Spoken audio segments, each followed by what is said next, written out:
very microphone savvy. Can you hear that? Is that good? Great. Well, thank you everybody for coming out. Obviously, I appreciate it. Plus, it saves me from just reading to a bunch of empty chairs in the corner of a bookstore, which I totally would do, but this is much preferable. And of course, thank you, James and Third Place Books, for having me come out and, you know, kind of giving shelf space and stage space to a unknown local poet. So I think probably all of you pretty much know me, but if you don't, I'm Seth. I'm going to be reading from my newest collection, Night Fable, just to give you a quick rundown of what the next 30 minutes or so of your life is going to look like. Give you a quick introduction, background on the book. I'm going to dive right in, read a bunch of poems. Pretty generous selection, but they're all short, so I won't drone on all night, don't worry. And then after that, if anybody has some questions, I'm happy to do my best to answer said questions, and then after that we should still have some time that everyone should storm the aisles of this bookstore and buy some books. Obviously we have my book over there. If you would like to buy that, I'll even sign it, I'll autograph it for your mom, whatever you want. But if you don't want that book, there's many other great books. And as James was saying, it's really important to support institutions like this, especially when we're at a time in this country that seems stricken by mass psychosis. Bookstores are one of our best antidotes, I do believe. So this is my book, Night Fable. It was recently published by a little press down in Athens, Georgia, called Future Cycle Press. If you guys aren't familiar with them, they're a really cool nonprofit poetry publisher run by Diane Kistner and her partner Robert S. King, who is also a phenomenal poet in his own right. They've been doing small press publishing since the dawn of the small press poetry movement back in the 70s. So they've been at it a long time. So check out futurecycle.org. They have a wonderful catalog of poets from all over the country. So this book, is a book of lyric poems. Everything in it is intended to sort of stand alone, but there is sort of a common theme running throughout the book, and that theme is really dreams. And our relationship to sleep and dreams, and the relationship of our sleeping and waking consciousness to each other. I personally find dreams very fascinating, kind of like life itself. They seemingly arise out of nowhere, they seemingly pass into nowhere, all the while being informed by these very mysterious processes. Obviously our dreams are influenced by things that come from our daily lives and our daily sort of narratives of our waking lives, but at the same time, they're very often informed by things that seem beyond the scope of our waking consciousness, that seem to come out of places that aren't directly connected to our linear day-to-day lives in which we live. Which is why I think dreams have had such a long, fascinating history in literature and art, and obviously have been a critical part of human spiritual culture and religions all over the world. Freud, the psychoanalyst, has this famous saying that dreams are the royal road to the unconscious. And Carl Jung, his disciple, who is one of my favorite contemporary Western thinkers, said of dreams, this quote that I like very much, he said, "The dream is the hidden door into the deepest and most intimate sanctum of the soul, which opens to that primeval cosmic night that was soul long before there was conscious ego, and will be soul far beyond what a conscious ego could ever reach."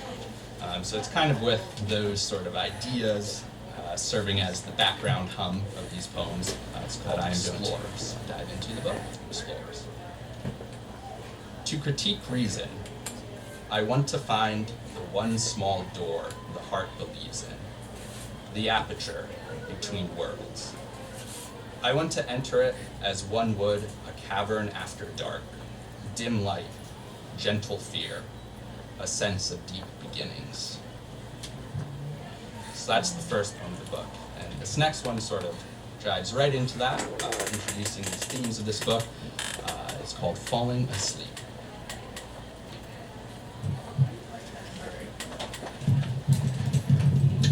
Okay, where's all my musician friends? There we go. Yeah. Should stay. Perfect. Okay. Falling asleep. Just before sleep, Strangeness fills my thoughts like a bite of nocturnal fruit. It's been summer all day, but suddenly I can't recognize the trees in their motility. Like a butterfly hugging the bark of a dark cedar as the sun goes down, I cling to what is still oddly familiar. In the half-light, even the shape of what I love loses precision. Every night, we get to practice this terminal art of leaving our bodies and becoming someone new. So this next piece I'm going to roll into is called Moonstruck. It's a little bit inspired by Li Po, and he's mentioned in this poem. For those of you who aren't familiar with Li Po, he's a wonderful ancient Chinese poet from the Tang Dynasty. The grand sort of legend surrounding his life that he was, out one night, moonlit night on the Yangtze River in his boat, or whatever he was in, presumably a boat. And as was customary for him, he was in the middle of a drunken reverie. He was very famous for his drinking, and his poetry, of course, too, not just the drinking. But the legend is he drowned that night trying to embrace the reflection of the moon in the water, which in reality is probably a horrible way to die, but makes for a very romantic story. So this poem is called Moonstruck.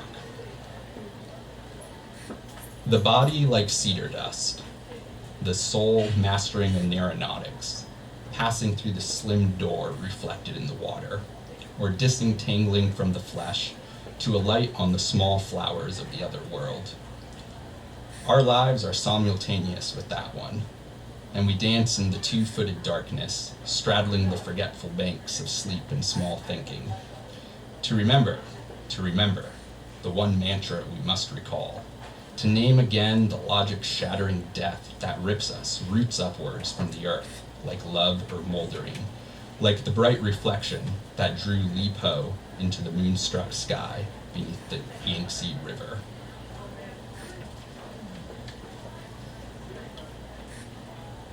So this next piece is called Two Worlds.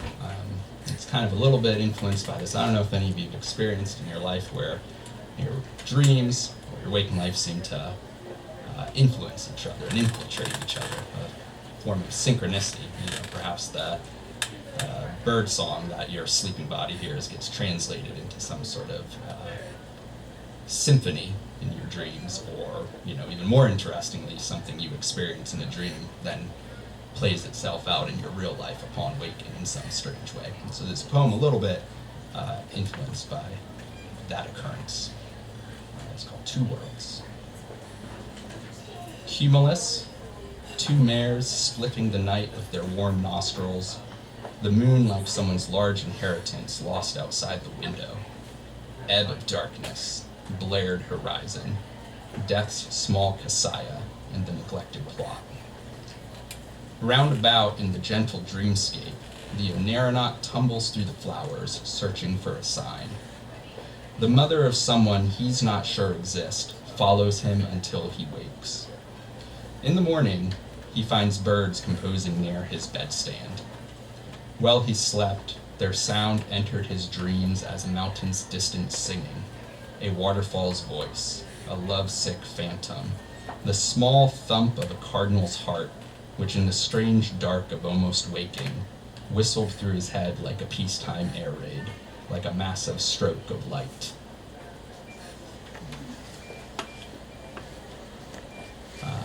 These next two pieces have this little bit of imagery of horses in them. It's actually nothing particularly significant. I had a period where I had dreams about horses, and I was like, that's awesome. Speaking to my secret dream of being a master equestrian, which is probably news to just about everyone.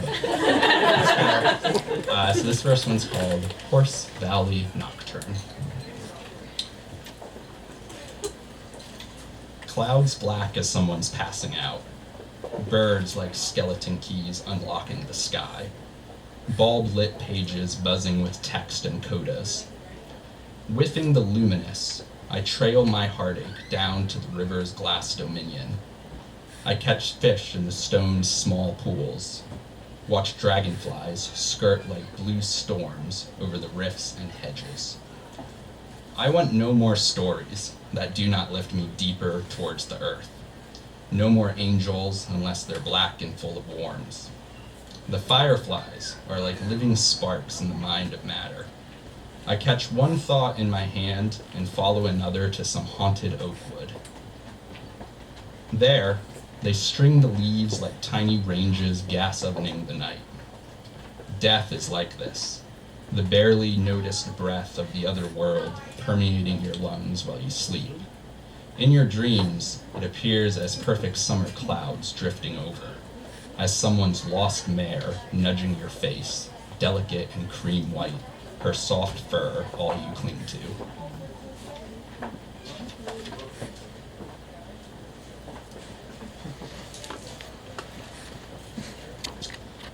Following that, this is a poem just called Horses. The Onaronaut unhinges a door in his brain's strangest precincts. An emission of blue light catapults through his mind, and he awakes with the face of God etched into his eyelids.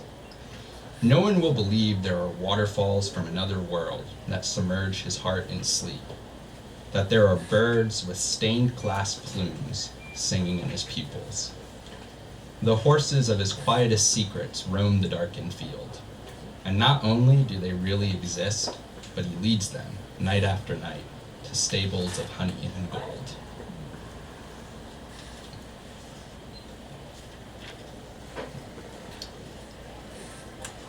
This one's not about horses, but birds, night birds.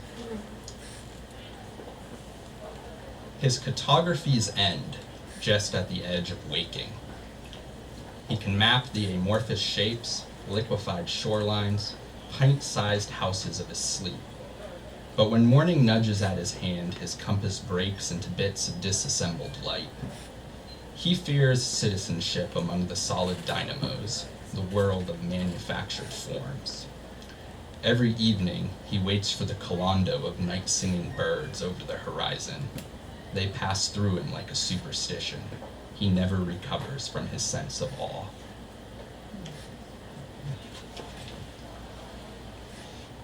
This poem is called Glassmaker.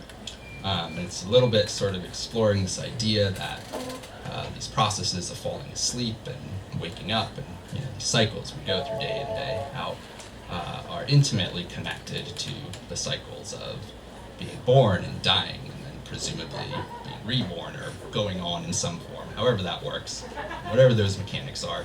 There's a long history of sleep being viewed as sort of a microcosmic process of what happens during these larger processes of life and death. You see that even in some Greek mythology, where Hypnos, the god of sleep, is actually the twin brother of Thanatos, the god of death, and they have this intimate connection that way. So this poem's exploring that idea a little bit. It's called The Glassmaker. Every moment, we are sinking into the labyrinth of burnished light, into the place where the leaves are like contrails, like smudged dragons of smoke. If this is the same place that sleep takes us with its weighted necklace, perhaps it is also the upper echelon of death, the blue apartment where consciousness flicks its moth-like wings into silence, into shuddering nights. On the other side, will we even remember the textures of fear and longing? Will we recall how we wished for crystal bodies impervious to wind? What is solid in us is also just a veil, thin as the delicate stamen in the glassmaker's imitation rose. Hey, James.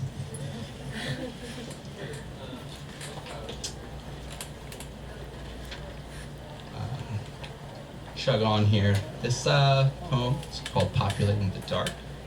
It's a little bit about kami, which are from Japanese Shinto, and from some different folklore traditions have similar things as well, but in Shinto, they're basically inhabiting spirits.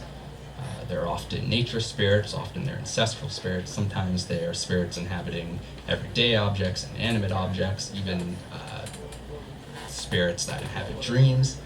They're all part of this tradition in Shintoism. And They're often very mischievous, which often ends up being bad for the humans upon which they're playing said tricks. They're often, called as lethal. They have a very lethal humor. It's a poem about them. It's called Populating the Dark. Kami, like light or pollen, renegade music at the forest edge, are always showing in the blared treetops in the cosmonaut's dreams. They are ruptures in the casual routine, slights in the daily business, sudden flowering gods secretly upsetting the office order, or more intently, driving the market crash, all those well-dressed jumpers tumbling overhead. Sometimes I catch them in a light bulb, strange filaments of smoke in the curving glass, late-night whispers that startle me from sleep like splitting tree limbs, or a deceased relative's half-remembered voice drifting in from the cellar door. This next poem is called Teeth Canary, which is probably kind of a strange name. I wish I had more of a story for it, but I really don't. The poem's called Teeth Canary. Marigolds, little sun askance on Newton, other roads heading west, somewhere a passage east, a door in the canary skull where we learn some kind of yoga, a balancing act between worlds. Or better yet, a portal in the dark leaves of summer, a temporary mouth through which we pass quietly dazzled. No one knows where besides the wind, besides the small mouse in the fairy tale's semicolon.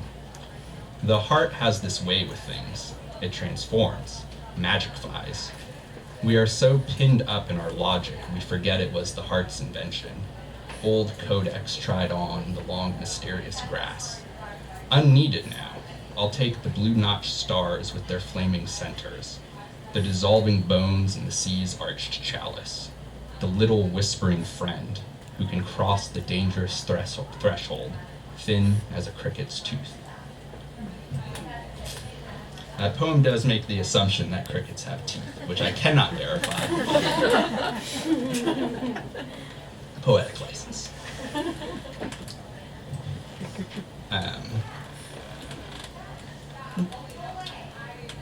This next poem is called Zodiac. It's kind of based on a dream, or part of a dream I had. It's essentially, when you get down to it, it's essentially a haunted house poem. That's how I pretty much think of it. It's called Zodiac. Nobody can glean a meaning from the house. Its angular shadows stand like black lions in the corners, like a resident darkness that stretches on for centuries. Rooms that take up entire floors are no bigger than a closet, and cupboards have dimensions the size of small countries. You can ride a horse across the black fields of the hall, or drown in the oceanic tub. Likewise, lying in the master bed is no different than being cauterized across your body. The blankets smell of cinders, and when you awake, your dreams fill the room with smoke. There are no alarms other than the clang of ancient rusted bells, hidden in the walls like bodies. The doors in and out are zodiacal. They follow the stars on their crystal circuits. Mastering astronomy is how you escape.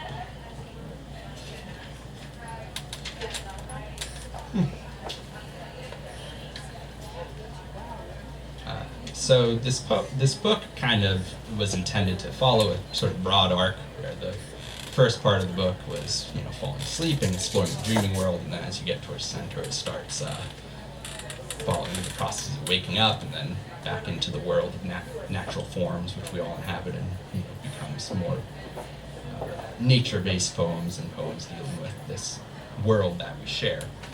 So this is a poem sort of representing that shift. It's called Being Here. These days, among the flowers, among the swirling light of avenues and yards, among the calm acceptance of the oaks and poplars, are perfect, luminous intervals, lighting the marginal darkness of a life. Like hell, we say to the great weights of circumstance. Like hell, to the physics of failure and loss.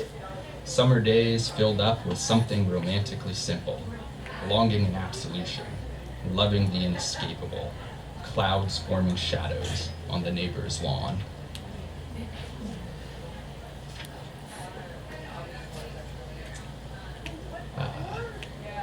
This piece is called December Rain. It was written here in Seattle, though, so you could have put any old month in front of it. It could have been May rain, June rain, it could be right now rain. But I went with December because it was December when I wrote it, so it seemed logical. December rain. The rain will enter the branches of his hearing, crossed as sable. It's the only way that counts, flowing through his bones like torrential music, like inexactitude or loss.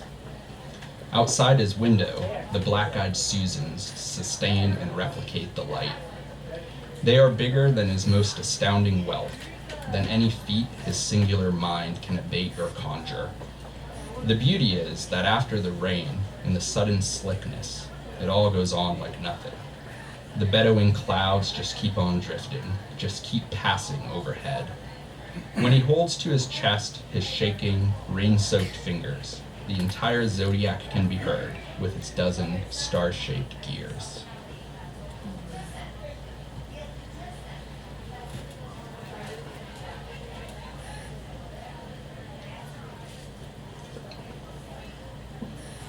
Water. This piece is called Monks. It's not actually about monks, it's about mushrooms in Carkeek Park. If you ever go there, there's a lot of lovely mushrooms that grow there. I'm certainly, in the history of literature, not the first person to compare monks and mushrooms or to think monks look like hooded figures or have a monkish demeanor, but this is my contribution to that tradition. It's called Monks. The mushrooms lead nowhere but into themselves. Black stairways that end in beautiful crevasses between damp rocks and delicate hands. When you hold them, their whole drooping story fills the air. You can almost taste them musting through your lungs. It's the language of deep existence, of being rooted to something so big you don't believe in edges. It's why they are the holy men of the forest, always humble, hooded in prayer.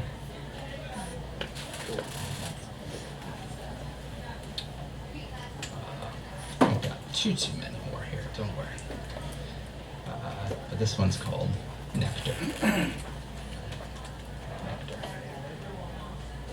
The prayer is dreaming all day.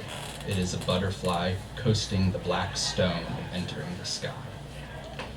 It leaves the mouth to hinge on silence and wait for the first rain of music.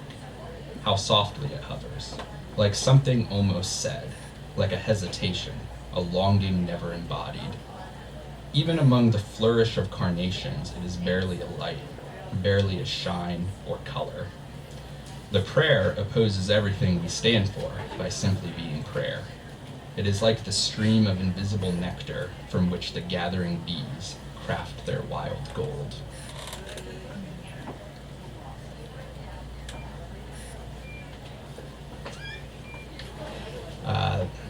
This piece is called Modern Hearts. As probably many of you know, I grew up in rural Maine, which was a lovely blessing. I grew up with tons and tons of undeveloped land just spreading out around me, so I got to spend my childhood just wandering through forest and streams, and it was a very idyllic childhood. Most of that land has now been developed, not all of it, but I was in, I think, rather a bit of a nostalgic mood when I wrote this. It's called Modern Hearts. It was summer, maybe, because the moon was a warm thumbprint on cathedral glass, and the fireflies sang hymns as their tiny flames sailed up towards Cassiopeia, or some other darkness too distant to name, and I laid down on the cool grass to flip through my album of longings. In Maine, there is still more forest than most modern hearts can bear, and it instilled in me a lifelong love for secret places, for dark ravines where the snow makes small rivers. Sometimes, when I am out of sync with whatever metronome balances our lives, I think back to those September forests, many of them now gone, and I hold on fast to their variegated colors, their shimmering mirage of light.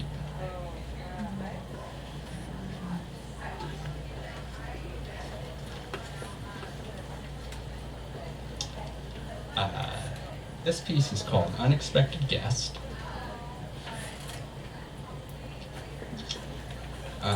It's a little bit about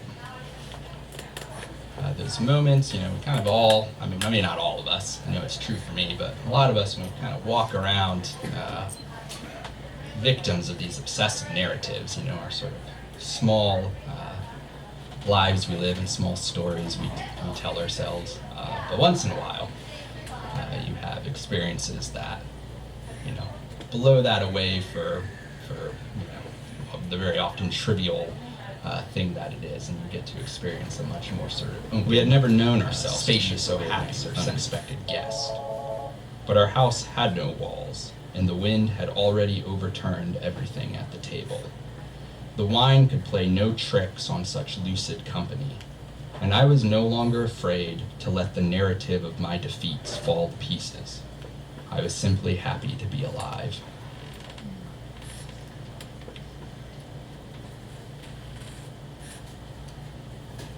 This piece is about the sea, about the ocean. It is called The Sea Itself, so straightforward. Sea itself. No one comes to talk to you today. The ships blown in from the sea, the purple tigers defanged by water, and everything we know of desire skinned like a cool fish. From the hook of blossoms above the door, a voice resembling the crooked god of merchants asks for remuneration. You almost die casting it from your house. It takes blood and poetry and the last preserving grain of glowing salt. Somewhere in all of this, a woman made of coral slipped in. It may have been through the window on the seaweed-scented wind, or maybe through the staccatoed cracks. Her voice is 2/3 surface light and 1/3 subaqueous sun. If you listen, she might lead you to her kingdom of rust and stone, to the ocean's glass-blown heart, to the lord of shipwrecks, who inversely is also the lord of floating things.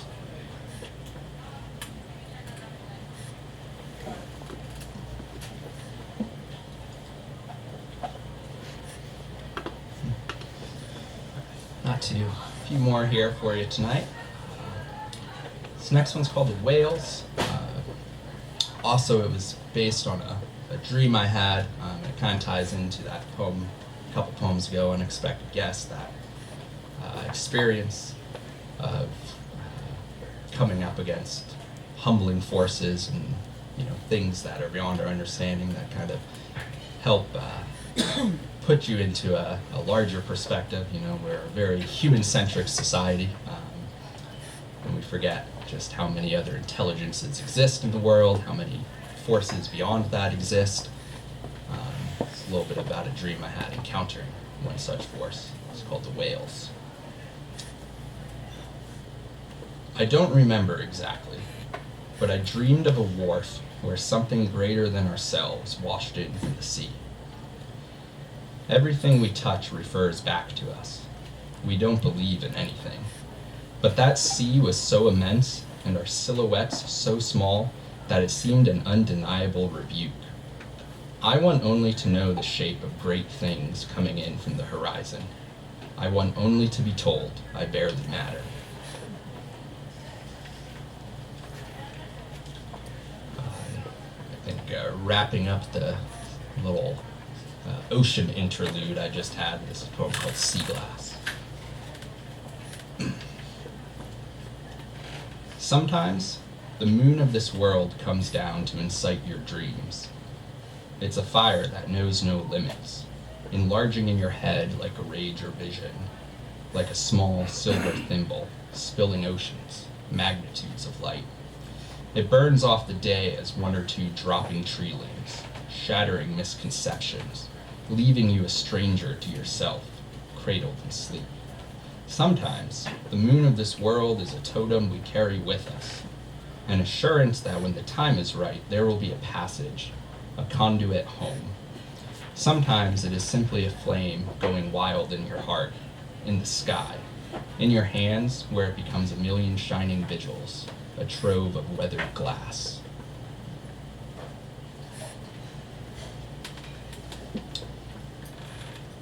And this poem is called Last Sleep.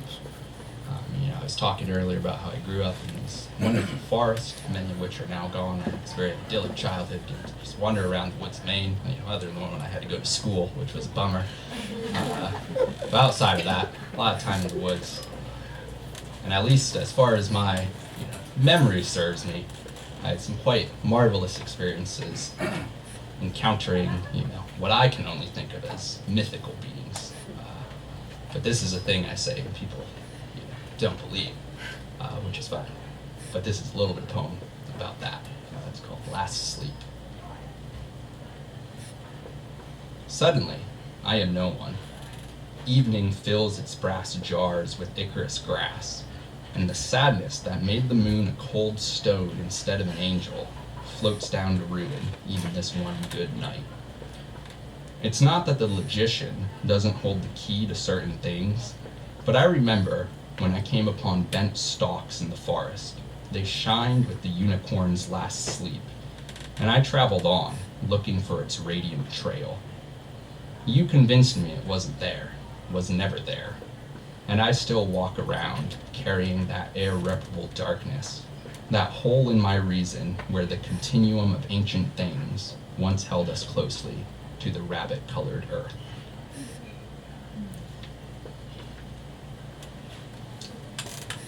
So I really only got two more pieces for you here. This next one's called Turnabout.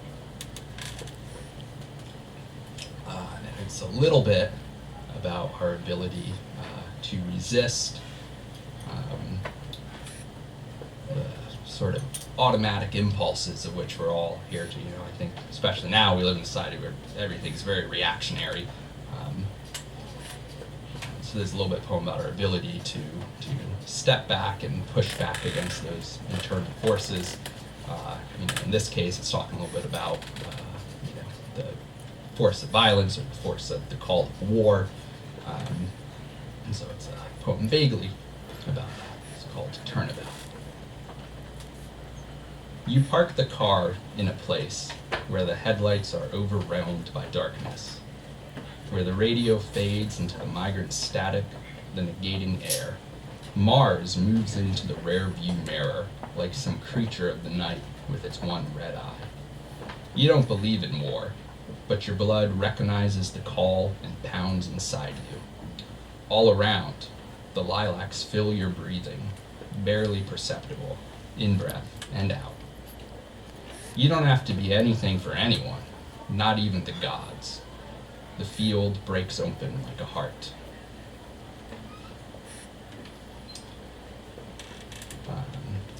This last piece here is the closing piece of the book. It's called Penuel. Penuel, for if anyone's not familiar, is the name. If you're familiar with the biblical account, it is where Jacob had his very famous meeting with the divine, where he wrestled with the angel on the fields of Penuel. And there's been a long tradition of literature exploring this. What did he encounter? Was it an angel? Was it a god? Was it a natural force? But it's a story that sort of sums up and explores this question of a human being, up against these great cosmic forces, being born into this mystery, not knowing where we came from, where we're going, why we're here. And it sort of was a wonderful biblical story about this struggle with the divine.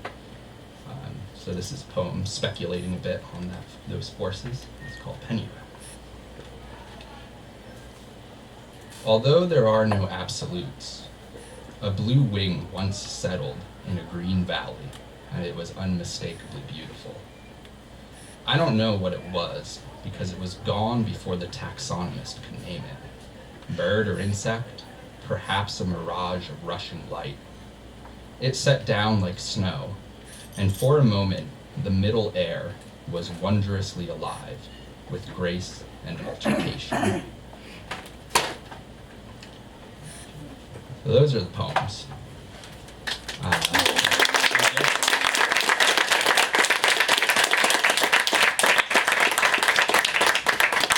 suppose, does anybody have any questions about anything?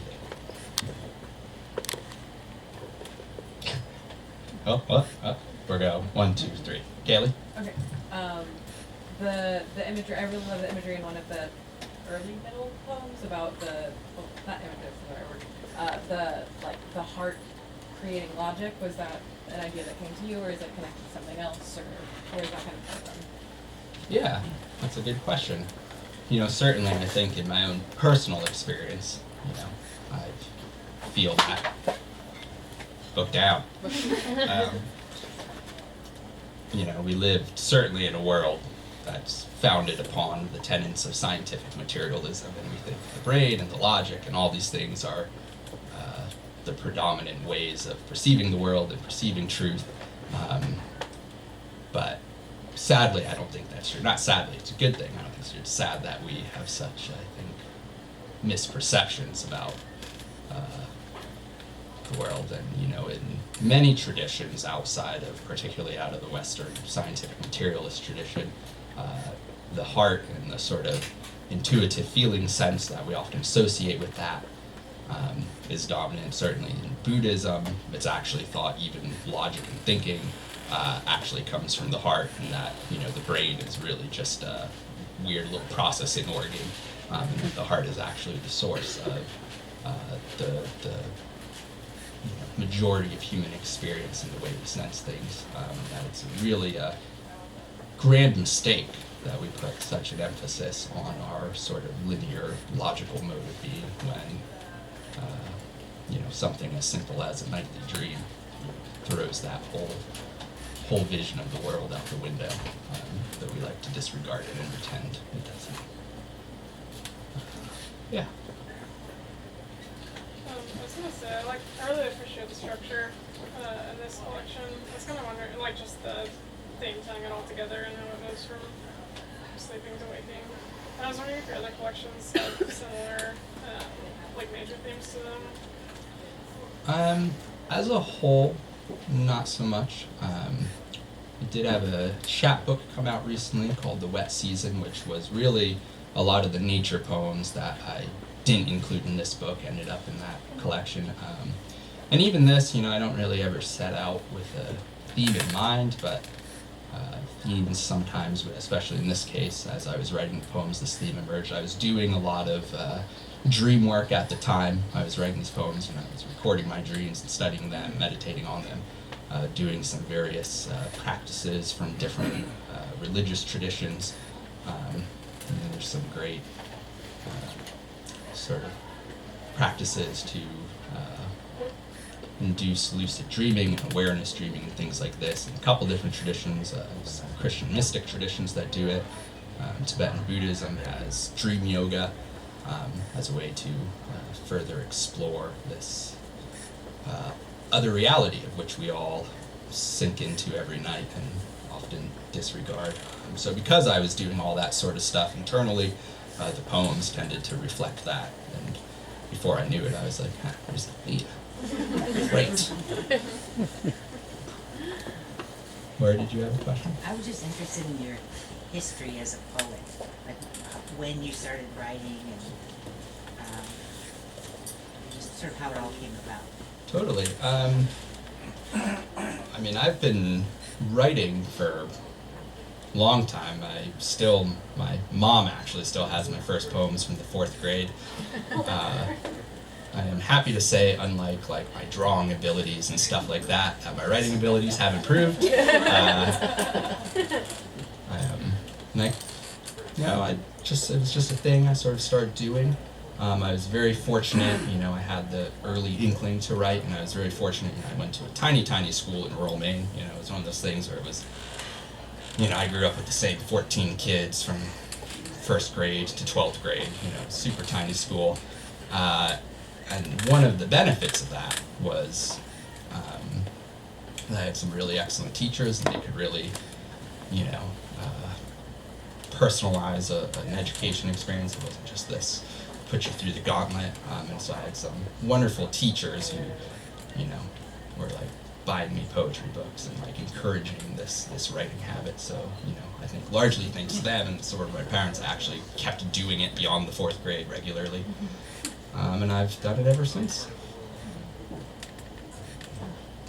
Okay. Anyone else got any questions? Where do you like to write? Oh, that's a good question. I do, I have my room. I often write in a very relaxed position. I like to lay in bed. Sometimes I lay in bed all day just to write poems. Doesn't sound great when you say that. But I really often, I have, at this point, like I've spent so much time writing and reading poetry that there's fairly like a automatic sense to it. I'll be doing whatever, going about my day, and I'll start to have lines. I usually often, carry a notebook in my back pocket. When I'm at work, I, write on pastry bags, and, receipt tape, and sometimes things I don't think I'm supposed to write on, but I do it anyways, whatever I can find. And from there, I often will then, go home. I do have a desk and work there, but a lot of it is really just done as I'm going about my day. A lot of times people tell me I'm talking to myself. They think I'm just like muttering, but I'm actually like working on a poem, which is still talking to myself, but at least there's like some sort of like logical, yeah. Do your poems go through a lot of revisions? Some do, some don't.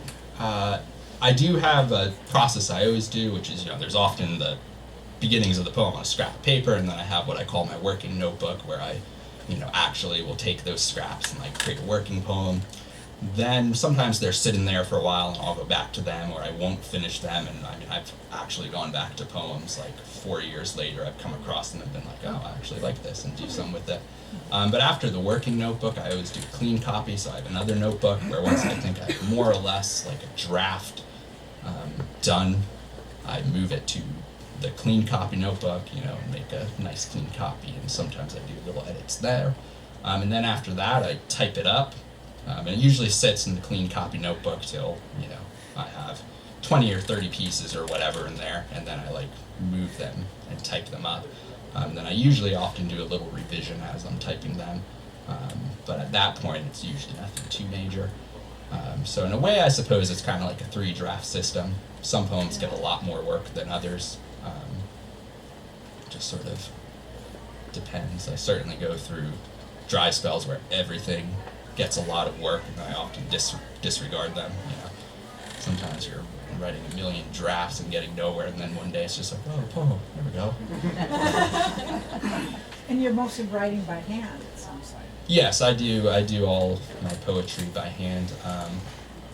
I sometimes write things first on the computer if it's like a prose thing. I don't write a lot of prose, but sometimes I've had like little magazines and stuff like that have asked me to do like a reflection piece or something, or a piece to accompany a poem they've are planning on publishing.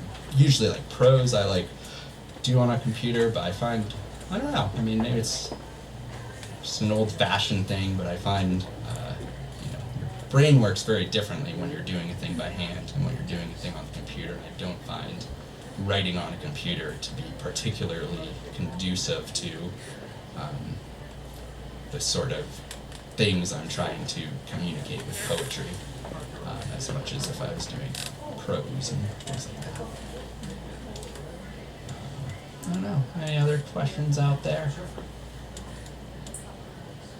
Why poetry as opposed to other forms of artistic expression? That's a great question. Well, I said my drawing skills. I did have a time where I wanted to be an artist, and like when I was in first grade, they were like, "Oh, this kid's gonna be great," and then never got better than first grade. And as people who are here, who I work with, can attest, I like to draw things all over the store. that looks like a 4-year-old ran through with a pen. I certainly think I always had sort of a desire and an impetus to do a creative thing. When I was younger, I played around with visual art. I had a very brief period where I took guitar lessons. That was disastrous. I'm like tone deaf. I'm left-handed. It was bad. But as to why poetry versus prose, I used to, when I was younger, I wrote stories. I wrote a lot of fantasy stories. I tried to do some nonfiction stories. And at some point, I realized, poetry was much more natural to me. I just enjoyed it more. But I also, there are some great writers out there that are really good at all of these things. Though a lot of them are few and far between. But I also think I realized, if I wanted to, be the writer I want to be, or have the sort of writing career I hope to build, or someday have, and still building, I needed to focus on a certain form, because it's very different writing a poem versus writing a novel or anything like that. So I just was I gotta commit to it. Economically, committing to poetry was a terrible idea, of course, because poetry really is it's not supposed to exist in a capitalist society. It's a thing that exists in storytelling. It's a thing that exists in gift-giving societies. So, which is also what makes it wonderful. But that's why poetry, I suppose. Seth, do you feel like your rural beginnings opened you up to the types of organic imagery that you apparently are so good at?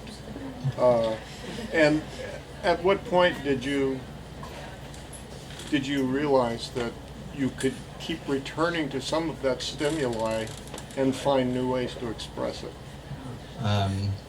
That's a great question. I mean, it is funny because as an adult, I'm 30 now. I left Maine when I was 19, and I've pretty much more or less lived in a city for the majority of the last 11 years, whatever it's been.